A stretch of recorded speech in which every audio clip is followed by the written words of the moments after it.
જય શ્રી કૃષ્ણ. મારું નામ કૃષ્ણરાજસિંહ શૈલેષસિંહ ઝાલા છે. આજે તમને સુંદર એક પ્રવૃત્તિ બતાવીશ. જેમ કે ડૂબતી વસ્તુ અને તરતી વસ્તુ.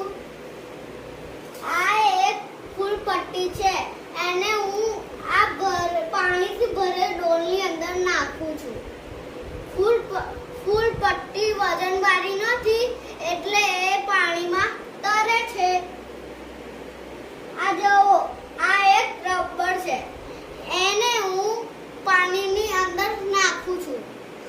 રબર વજનવાળું છે, એટલે પાણીની અંદર ડૂબી ગયું. જો આ એક કેરમની કૂકી છે. એને હું પાણીની અંદર નાખું છું.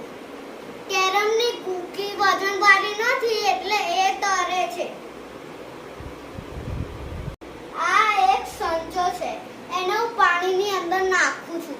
સંચો વજનવાળો નથી, એટલે પાણીની અંદર તરે છે.